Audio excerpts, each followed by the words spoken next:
Fiquei honrado de ser convidado para estar aqui hoje. Agradeço o presbitério.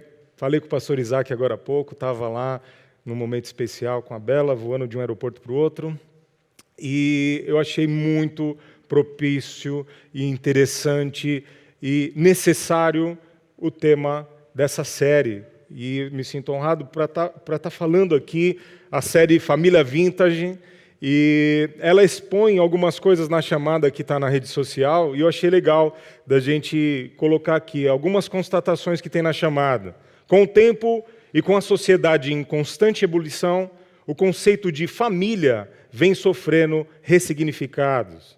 Outra constatação: a mídia, o mundo dos negócios, as redes sociais, a vida corrida são diversos fatores que bombardeiam nossas famílias. E aí coloca também algumas questões. Esse modelo está ultrapassado? Funcionava antigamente? Quem inventou isso? E aí a proposta da série é a seguinte, 2 pontos. Ouvirmos o que as Escrituras dizem sobre o tema, aplicando respostas antigas a desafios modernos. Isso achei sensacional. E é o que a gente vai buscar nesse texto que a gente leu, Família Vintage, e o texto que a gente leu. Vamos ver o que a gente consegue. Esse texto de Provérbios, ele está colocado num contexto que a gente pode extrair algumas coisas dele.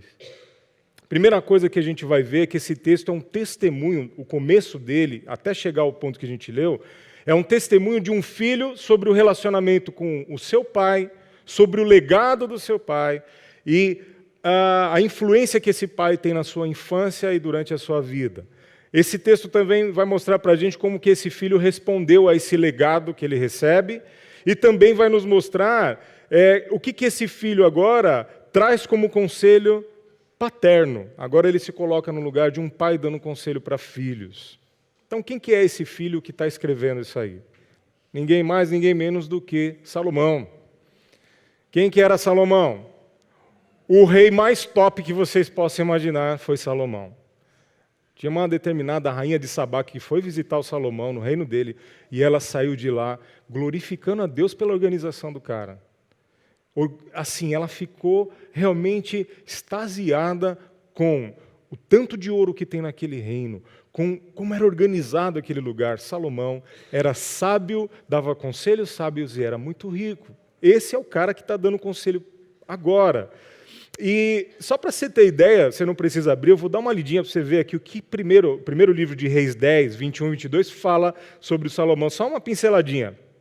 Todas as taças do rei Salomão eram de ouro, bem como todos os utensílios do palácio da floresta do Líbano. Não havia nada de prata, pois a prata quase não tinha valor nos dias de Salomão. O rei tinha no mar uma frota de navios mercantes junto com os navios de Hirão.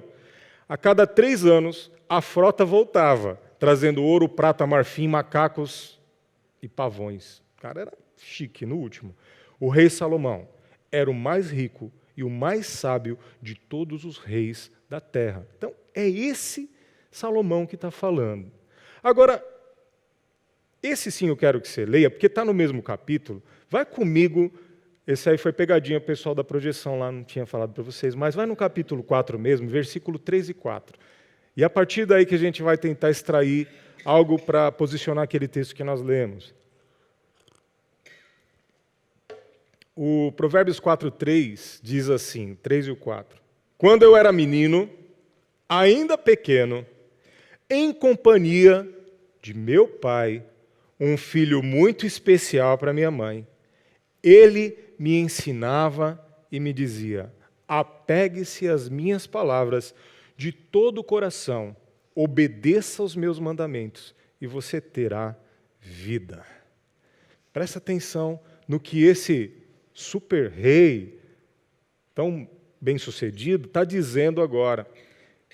Ele está falando do legado verdadeiro e mais importante que ele recebeu do seu pai Davi, que também era rei. E esse versículo parece tão pequenininho, mas ele mostra algumas coisas. Ele mostra que desde pequeno ele tinha relacionamento com o Davi. O Davi, pessoalmente, ensinava esse menino Salomão desde pequeno. Ele estava participando, acompanhado pela mãe, que aí o texto fala também, acompanhado de meu pai, um filho especial para a mãe. Quer dizer, era um menininho de ouro. Ele estava ali bem guardadinho, bonitinho, recebeu um ensino direto, influência do pai. Agora, o que me chama a atenção, e eu estou falando de legado, porque um menino que é príncipe, filho do rei Davi, o reino do Davi também não era pequeno, era um super reino. Imagina os brinquedinhos de Salomão. Imagina como era a parte dos serviçais que estavam à disposição só para trocar a fralda do menino. Imagina como eram os quitutes e os docinhos que tinham no reino de Davi e que o Salomãozinho, correndo por lá, pulando para cá e para lá, usufruía, e isso tudo fazia parte das suas influências formativas. O cara estava no reino, ele era um príncipezinho.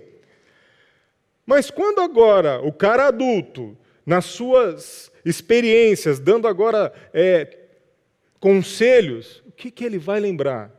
Ele não fez menção, o seu legado não foi nenhuma das coisas bonitas, os brinquedos bonitos de ouro, o cavalinho, o pocotó de ouro, não tinha nada disso aqui nesse texto. O que esse texto vai falar é do verdadeiro legado que fica para a vida e está relacionado ao que o seu pai lhe ensinou, ao que o seu pai sempre lhe ensinou. O que ficou gravado no seu coração foi que o seu pai dizia: acima de tudo, ouça as palavras que eu vou te dizer, busque sabedoria, ela é mais preciosa do que todas as coisas. Pode ser que nesse texto aí, nas entrelinhas, se é que a gente pode dizer, entre uma brincadinha de um brinquedo super legal, ou um arco e flecha especial que Davi dava para o Salomão, nesses momentos, mostrando e andando pelos jardins do reino, o Davi falava para o Salomão: está vendo tudo isso, menino? Nada disso é comparável à sabedoria, nada disso é comparável ao Deus que nos deu tudo isso. Porque Davi era um homem que era temente a Deus. Pode ser que essas instruções do dia a dia fizeram algo tremendo na vida como legado para o Salomão.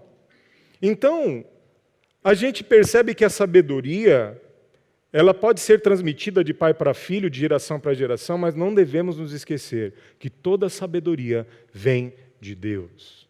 E olhando para o texto, olhando para o contexto, para a história, nós podemos até deduzir que provavelmente todo esse legado do ensino do Davi para o Salomão fez toda a diferença no dia que esse rei assume o reinado e fica cara a cara com Deus. É um texto que eu vou ler para você. Presta atenção o que rolou no momento em que Salomão se encontra diretamente com Deus. Está em 2 Crônicas 1, 7. Ouça o que eu vou falar, eu vou ler alguns versículos aqui. Naquela noite, Deus apareceu a Salomão e lhe disse: peça o que quiser e eu lhe darei. Sonho de todo mundo aqui, né? Salomão respondeu: tu foste muito bondoso para com meu pai Davi e me fizeste rei em seu lugar. Agora, Senhor Deus, que se confirme a tua promessa a meu pai, pois me fizestes rei sobre um povo tão numeroso quanto o pó da terra. Ao pedido dele, ao pedido do menino, dá-me sabedoria e conhecimento para que eu possa liderar esta nação, pois quem pode governar esse povo tão grande? Aí o 11 é o Deus já falando para o menino.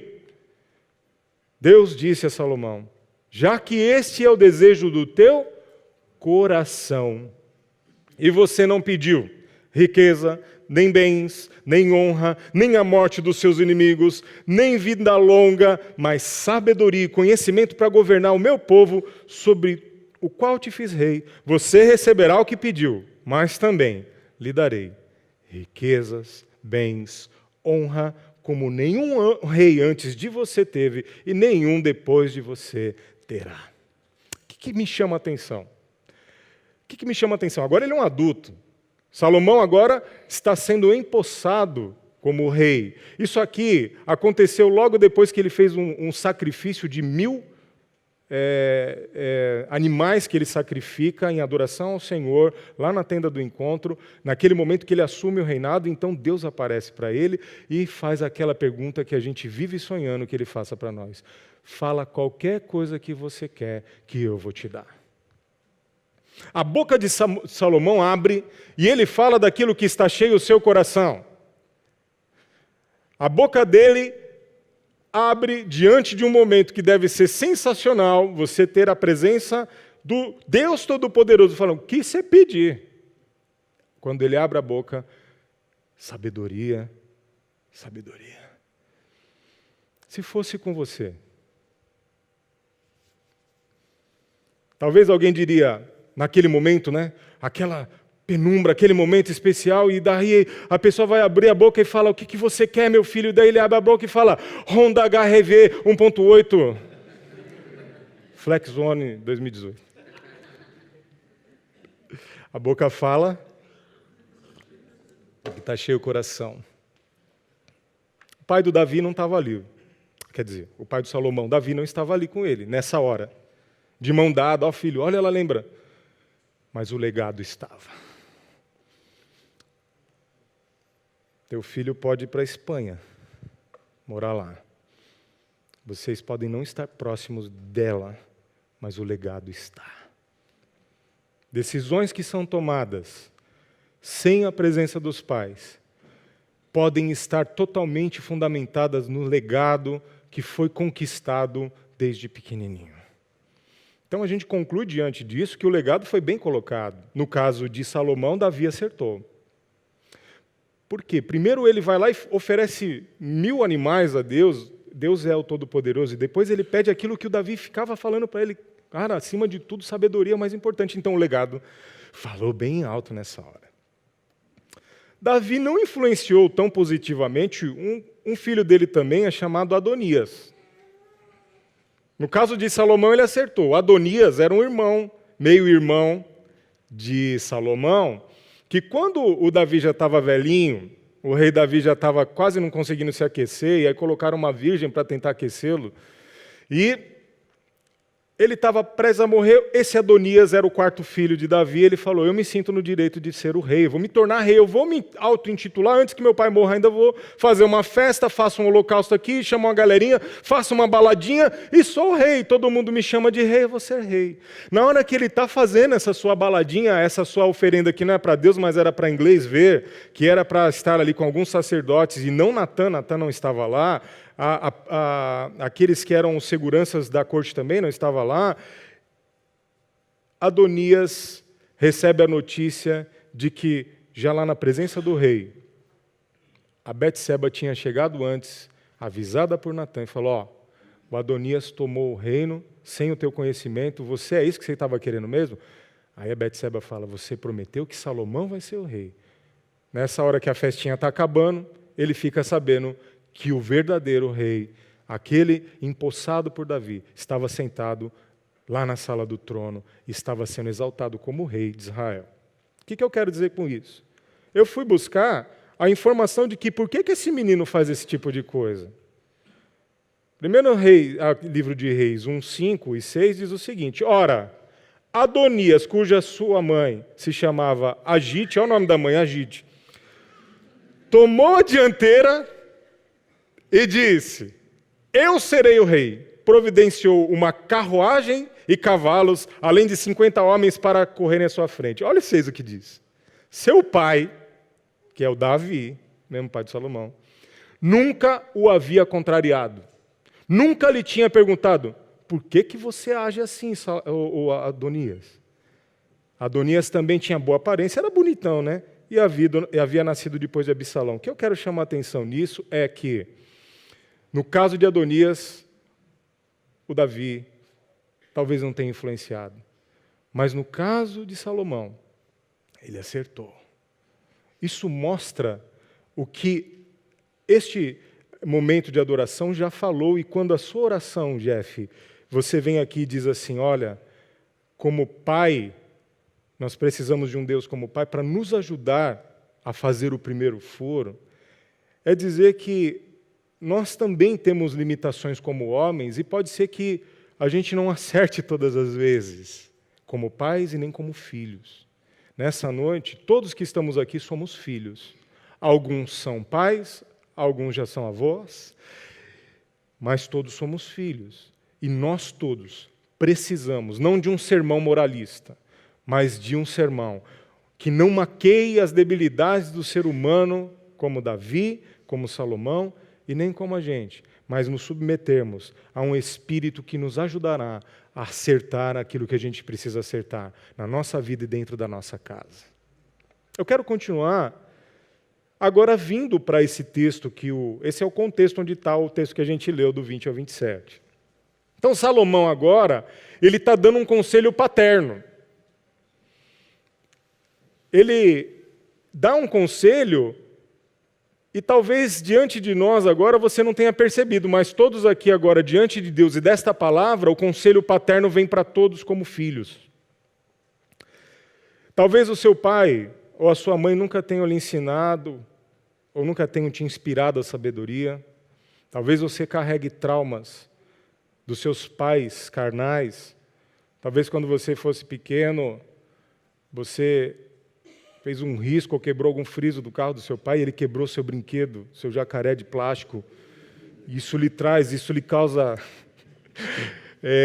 terríveis problemas psicológicos.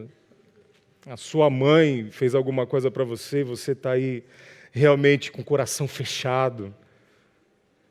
Hoje nós temos a palavra de Deus que atua como a voz de um pai amoroso para todos nós. Abra então o teu coração para essa palavra. Nós podemos aprender com as Escrituras aquilo que talvez lhe faltou como um pai carnal, talvez ele tenha sido realmente infeliz com você, não tenha te influenciado em nada.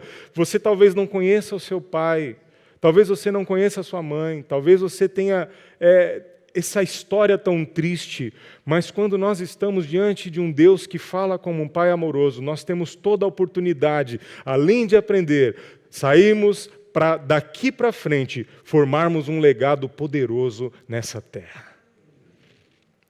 Charles Swindoll fez o seguinte comentário num livro dele que diz o seguinte, um livro dele é Vivendo Provérbios. Não se engane, o seu coração está sendo sitiado. Como bandos de ladrões ao redor de uma fortaleza, os anunciantes, os magnatas da pornografia, os magos do meio de comunicação, procuram encontrar um ponto de entrada. Eles arremessam projéteis e deixam cair iscas sutis, procurando pontos fracos e gritando insultos, esperando conseguir entrar. Eles querem entrar para que possam sujeitar você. Pode parecer dramático, né, esse texto, mas a realidade do trabalho pastoral, dentre as suas funções, é recolher os pedaços de vidas que foram destruídas. Essas são histórias de consumo de droga, vício em pornografia, adultério, abandono, fraudes, vida dupla que é descoberta do nada e começa a desestruturar toda uma casa. Esse conselho paterno do Salomão agora, ele vai na direção do coração. Nos textos de Salomão, coração raramente está se referindo a esse músculo que nós temos dentro do peito, que aí o seu deve estar agora pulsando a 70 vezes por minuto, você está sentadinho, o meu deve estar mais. Além do meu nervosismo aqui, eu já devo estar com 150, tomando água aí, né? Quando os textos de Salomão em Provérbios estão falando de coração, estão falando e se referindo ao nosso ser interior, a sede, o centro das tomadas de decisão, os nascedouros das nossas decisões, é disso que ele está falando, sabe? Aonde as nossas emoções e vontades, de onde elas partem. Então, nesse contexto, que aparece um monte de vezes em Provérbios, quase 70 vezes, quando ele está falando agora de coração estar protegido, ele está dizendo o seguinte, olha, proteja o teu ser interior da invasão dos inimigos. Salomão considerava esse conselho que ele estava dando paterno agora como um conselho que é uma questão de vida ou de morte. E ele vai pedir, ele está pedindo assim, incline os seus ouvidos, ouça essas palavras, elas vão conservar você vivo, lá no seu íntimo do coração, onde você tem que pôr essa palavra. Então, a maneira como ele expôs esse texto é bem legal, porque ele está dizendo assim no 23, sobre tudo o que se deve guardar, guarda o teu coração, porque dele procedem as saídas para a tua vida. As decisões que eu e você tomamos saem justamente desse lance todo das decisões nossas. E aí ele está pondo assim, ó, tem uma ordem que é guardar, tem uma intensidade que é sobre tudo e tem um porquê nós devemos guardar. A intenção com que ele constrói esse texto, no hebraico, a posição das palavras vai mostrar a ênfase que ele está dando. Com muito rigor, com muita diligência, guarda esse teu coração. Sabe? Ele está fazendo uma comparação com o dever de um vigia, aquelas cidades que eram guardadas por sentinelas. Enquanto todo mundo está dormindo lá, roncando na cidade, tinham meia dúzia de pessoas ou mais cuidando das muralhas, e eles tinham o discernimento e tinham a responsabilidade de não deixar ninguém entrar e ninguém destruir as suas cidades. Ele está dizendo, olha, proteja o coração acima de tudo. Mais do que todo o resto que tu tem que guardar nessa vida, guarda os teus sentimentos, tuas emoções, o seu coração. Nós vivemos um tempo de guardar um monte de coisa, um monte de senha. Tu tem que guardar a senha do Wi-Fi, senha do cartão, aí 3 cartões de crédito, cartão de débito, e aí você vai ligar o teu computador, tem uma senha. Aí tu chega na empresa, o PC 18 tem uma senha. Está aqui o PC 18. Tudo tem que guardar um negócio. Aí, nesse mundo de guardar as coisas, vem um conselho paterno hoje para todos nós, filhos. Acima de tudo isso que é importante guardar. Guarda o teu coração. Proteja o seu interior, proteja a sua mente, proteja as suas emoções, proteja o seu caráter, como um sentinela que está lá na muralha, andando de um lado para o outro, vigiando a cidade. E ele vai explicar o motivo, ele fala, por que tem que guardar desse jeito? Porque é de lá que vão partir as decisões, porque é nessa hora, é desse lugar. Interessante que o que aconteceu com Salomão nos traz alguma lição também. Quando a gente está instruindo nossos filhos, e como filhos somos instruídos a ter no coração coisas boas, a gente sempre está pensando naquelas situações onde você tem que decidir e não fazer uma coisa errada, não é verdade? Olha o que tem no coraçãozinho, Deus está vendo, filho, o que tem no teu coraçãozinho, porque quando te oferecerem a maconha, você não vai fumar maconha. Narguile faz mal, filho. Né? Parece que toda a instrução do coração está relacionada a decisões que você não pode tomar, ou não tem que fazer. Mas eu aprendi esse negócio. Quando eu li aqui, eu fiquei muito feliz. Sabe por quê? Porque também o que está no coração, nós reproduziremos quando estamos diante de Deus. Foi o que Salomão fez. Na hora que ele chega lá, Deus aparece, pá! Fala o que você quer agora que eu vou te dar. Aí ele busca no seu coração aquilo que estava enraizado, que o seu pai lhe disse, sabedoria. Vai fazer uma grande diferença o que está no nosso coração também nas reuniões onde nos encontramos com Deus. E não só nos momentos de tomarmos decisões pelo que não podemos fazer. Porque se você bobear, na hora que nós estamos diante de Deus, tu pede uma HRV, alguns vão pedir uma metralhadora, alguns vão pedir outra coisa. Quando ele fala que quem guarda seu coração tem vida, a gente tem que ter uma intenção, porque quando fala de vida, nós ocidentais pensamos na energia, na força animadora de um cadáver que de repente fica de pé e tem vida. Mas para o autor hebreu, para eles, para aquela turma lá, vida, na verdade, é o todo que uma pessoa faz. São todas as decisões, as obras do dia a dia da pessoa que ela executa. Então, quando ele está dizendo isso, o conselho dele é que tenha o seu coração guardado, filho. Sabe por quê? Porque todas as suas atividades, todas as suas ações, ao reagir nas crises, ao tomar decisões, ao interagir com pessoas e também ao interagir com Deus, essas coisas vão partir do teu coração.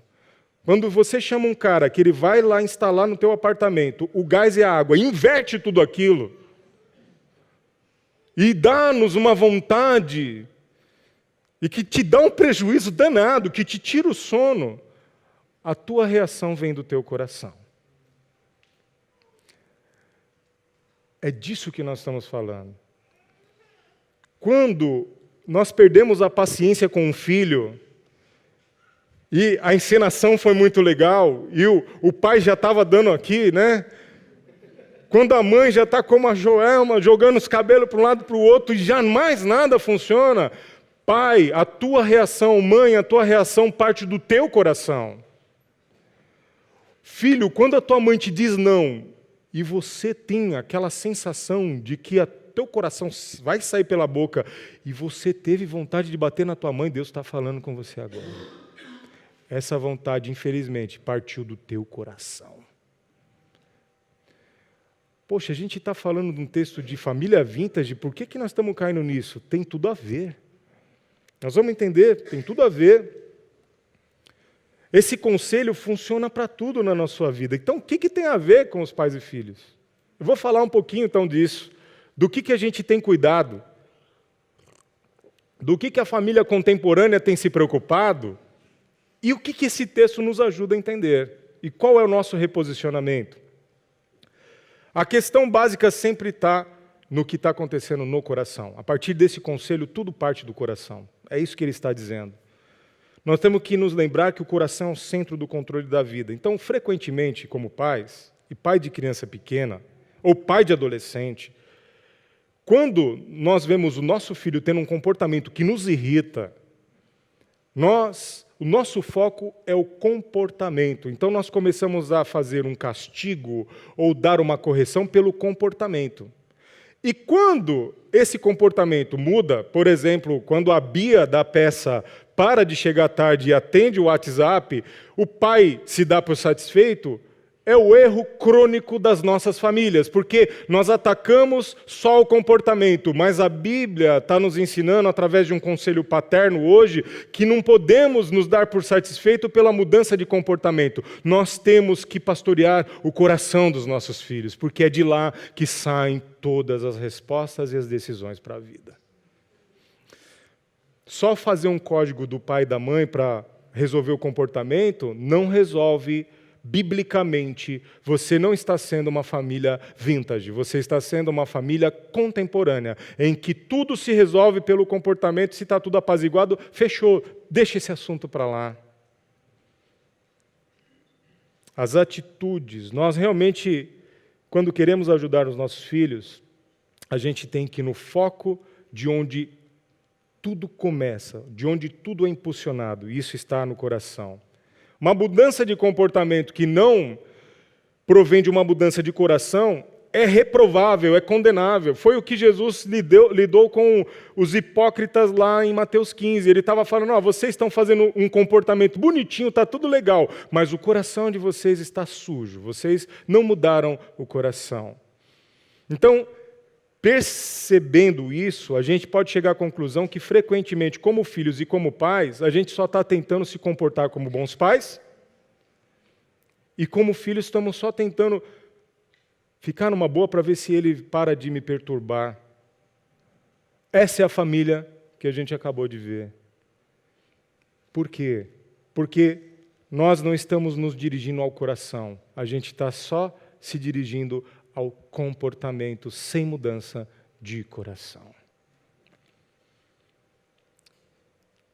O que a gente tem que pensar também é que essa compreensão faz do coração o alvo da questão e a gente começa a ter uma visão diferente da família. Porque eu hoje tenho 2 filhas, uma está aqui, a Sarinha, e a Valentina está lá no departamento infantil com 3 anos e meio. A partir da leitura desse texto, eu comecei a reinterpretar tanto uma quanto a outra. E não me satisfazer em que a pequenininha simplesmente pare de pedir ou de pular, mas de ir além. Fala, filha, por que você está fazendo isso? O que está te impulsionando a fazer isso? Você sabe que isso não é legal por isso e por isso e por isso?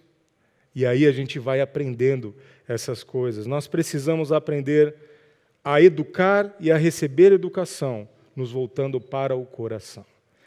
Então, o que a gente vai aprendendo aqui é que, como pais que precisam envolver os seus filhos e não somente reprová-los, porque quando a gente quer atingir o coração, a gente envolve, a gente traz para perto, Deus, através da palavra dele, não chega nos reprovando, mas primeiro ele nos envolve com o seu amor, atinge o nosso coração para haver uma mudança de comportamento como filhos. O que hoje na contemporaneidade se dá valor? A estrutura familiar, escola que se estuda, o curso de inglês, de natação, de polo aquático, e aí a criança tem uma agenda super cheia de coisas, e aí a gente vê que isso continua sendo estimulado, as influências formativas estão além daquele tratamento do coração. Então, a gente percebe que só para aqui, a família moderna está vivendo isso. Está vivendo só um compromisso com as estruturas, com os docinhos do rei, com os brinquedinhos do rei, e não estamos ensinando que, olha, a sabedoria é mais importante que isso. Olha, a palavra de Deus é mais importante que isso. Ser pastoreado e pastorear o coração dos nossos filhos só será possível através do que a palavra de Deus nos ensina. Eu acho que no caso do Salomão, o rei Davi acertou. Não precisa abrir, eu vou ler, e você preste atenção nas bases normativas de uma família vintage. Se você quer levantar essa bandeira, é por aqui que a gente vai. Deuteronômio 6, 1 e 2 diz: esta é a lei, isto é, os decretos e as ordenanças que o Senhor, o seu Deus, ordenou que eu lhes ensinasse, para que vocês os cumpram na terra para a qual estão indo para dela tomar posse. Desse modo vocês, seus filhos, seus netos, temerão ao Senhor, o seu Deus, e obedecerão a todos os seus decretos e mandamentos que eu lhes ordeno todos os dias da sua vida, para que tenham vida longa. E aí Deuteronômio continua, mas a instrução maior vem aqui, como fazer isso vem aqui no Deuteronômio 11, do 18 em diante. Gravem estas palavras no coração e na mente, amarrem-nas como símbolos nas mãos e prenda-as na testa. Ensina-as a seus filhos, conversando a respeito delas quando estiverem sentados na casa e quando estiverem andando pelo caminho e quando se deitarem e quando se levantarem. Escrevam-nas nos batentes das portas de suas casas e nos seus portões, para que na terra que o Senhor lhe jurou que daria aos seus antepassados, os seus dias e os dias dos seus filhos sejam muitos, sejam tantos como os dias durante os quais o céu está acima da terra. Isso que está faltando. A gente está muito politicamente correto, pedagogicamente corretos. A pergunta é, estamos biblicamente corretos? Estamos influenciando o coração e tratando o coração? Então, essa reflexão de hoje vai nos trazer algumas preocupações. A única preocupação das famílias modernas está sendo as influências normativas. Ambiente de família, dinheiro para fazer tudo, roupa legal, umas viagens legais, babás, psicólogos e o tempo que a gente não faz de conquistar o coração. E não só ficar quieto, menino, que você está me fazendo passar vergonha. E não só você já está bem grandinho para ficar pedindo esse tipo de coisa, mas alcançar o coração. Esse sermão não se trata de um sermão moralista. Sabe por quê?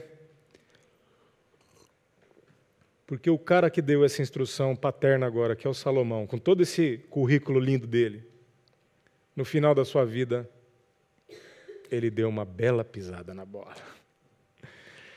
Isso é que é o bonito na Bíblia. Vocês não estão aqui enganados com contos floreados de coisas bonitinhas, para justamente nós dependermos dele, da atuação dele. Só para você ter ideia, vou dar uma lidinha aqui, dá tempo de fazer isso. 1 Reis 11:1 diz: o rei Salomão amou muitas mulheres. Eu pensei que era Martim da Vila quando eu estava lendo. O rei Salomão amou muitas mulheres. E confesso que fiquei, já tive mulher. O rei Salomão amou muitas mulheres estrangeiras, além da filha do faraó. Eram mulheres moabitas, amonitas, edonitas, sidônias e hititas.